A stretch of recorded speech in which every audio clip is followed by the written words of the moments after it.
Recording drums without experimenting with the way the room sounds and the reflection of this amazing instrument, it's not contemplated. So since I had few pair of microphones that I could still use, what I did was taking two TLM 103 Neumann and positioned them at 90 degrees facing the ground behind one of this baffle. Now this is the right side, I have also a left side.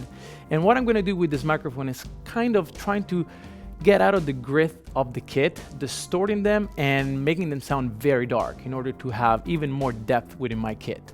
Now this is highly unconventional, but since we are here experimenting, why not? Needless to say that on the other side of the room there is another TLM 103 picking up the left side of the kit. Of course I'm talking drummer perspective.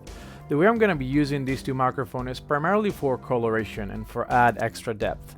When I'll be mixing these two microphones, I will most likely pass them through a Neve 33609 that will help me out to bring up a little bit more the low end and the bombasticness sound of our room.